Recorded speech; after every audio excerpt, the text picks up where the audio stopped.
And just to his the Coeur right, d'Alene Diamond Cup 2013 Heat 2A. Brown in the 95. The 95 Spirit of Qatar. Kip Brown, the Gold Cup champion. So we should be seeing 4 boats. They are all at your end of the race. On the outside, the U10 Boy Oberto, Steve David, national champion. And on the inside, the 37 Beacon Plumbing, J. Michael Kelly. One old boy Oberto up onto the backstretch. They both came down to the Grand Prix race course and turned left. They're followed by Kip Brown. And Brad, you're going to get your first look now at race boats on this course as they cross the start-finish line right here. Steve David and J. Michael Kelly running side by side. And when they get to about right here, well, they don't, this time they're not going to come to you. They're going to go to the backstretch. Steve David is following J. Michael Kelly. J. Michael Kelly is a notorious troller. He likes to park that boat in lane 1 very early and move very slowly around through that turn. We'll see just how early he dare do that. He still has 3 minutes before he can enter that 1 minute score-up area.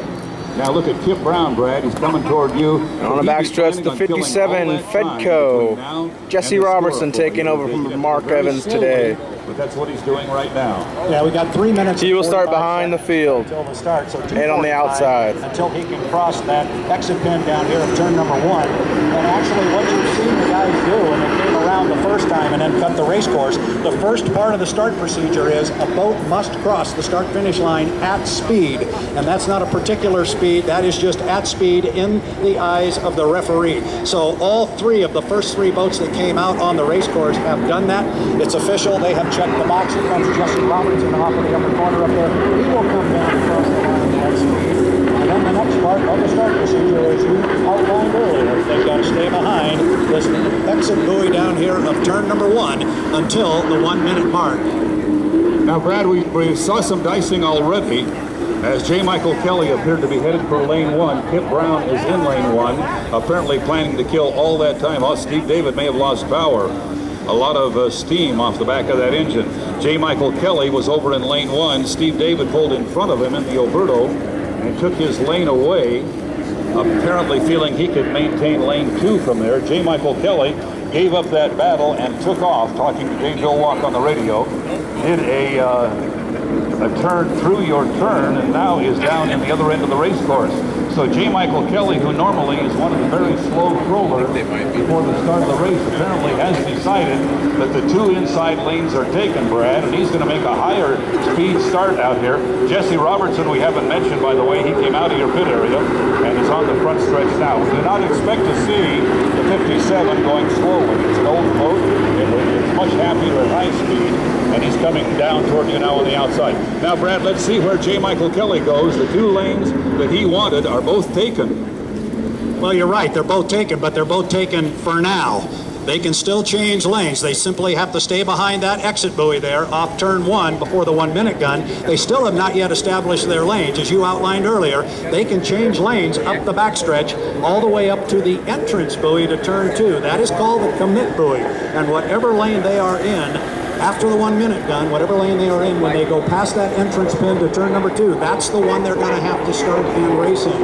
Now it'll be interesting to see what Steve David does here, because he is now trailing Kip Brown and J. Michael Kelly, who are both trolling here. They're 1 buoy past the entrance pin to the corner here, and we got only about 19 seconds to kill. So look to see if these guys don't come up on speed. Now here comes Steve David at speed. He may try and leapfrog these guys. We are 9 seconds, 8 seconds until the 1 minute mark. You may have a better look at that than I do, Steve, but they're coming to the 1 minute mark with 3 seconds, 2, 1, mark.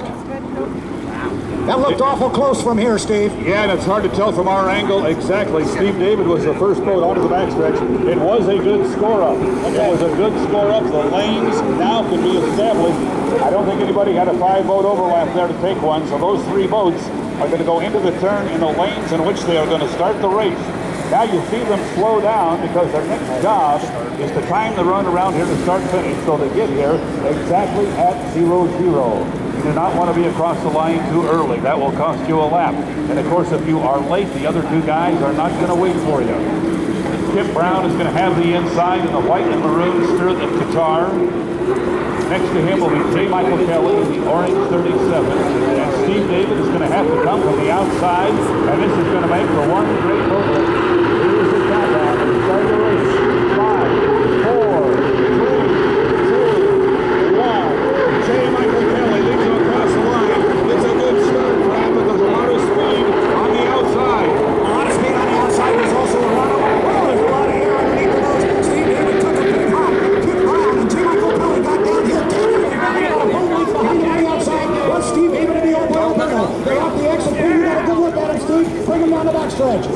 turn, J. Michael Kelly actually took the lead in the 37, but Kip Brown is right with him.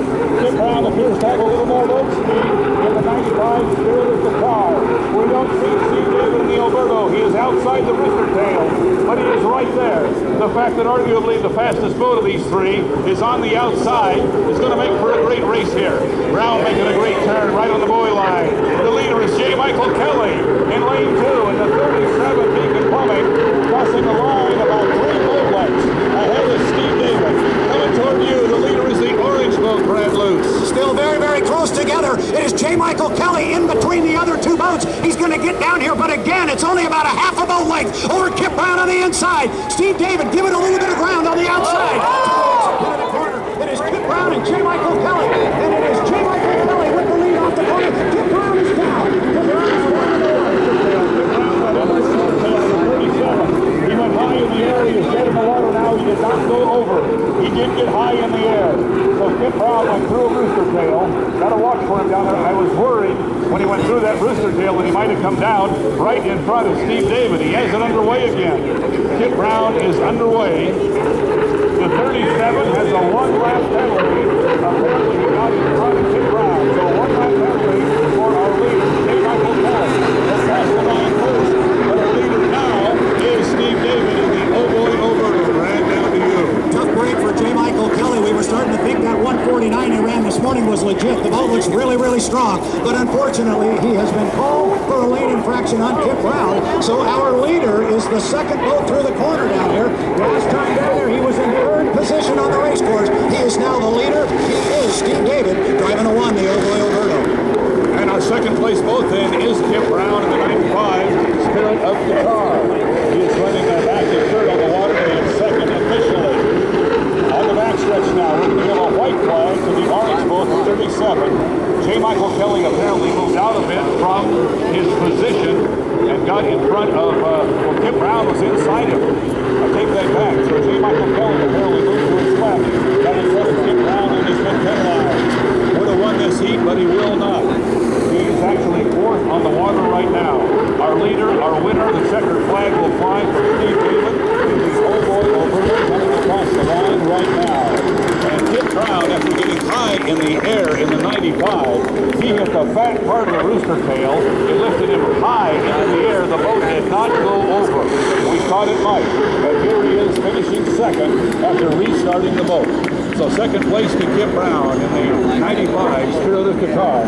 Third place will go to Jesse Robertson. He started behind the field, but due to the penalty on 37, he is going to finish 3rd. And Jesse will bring the 57 Fedco across the start finish line right now. His first heat ever of unlimited hydroplane racing, and he did just fine. Completed all 3 laps. Is the official told him. J. Michael Kelly, what a disappointment as he apparently moved in and encroached on the 95. Was on his way to an impressive heat victory. He had Steve David trying to catch him. Got in front of the 95 and is penalized, dropping back to 4th place.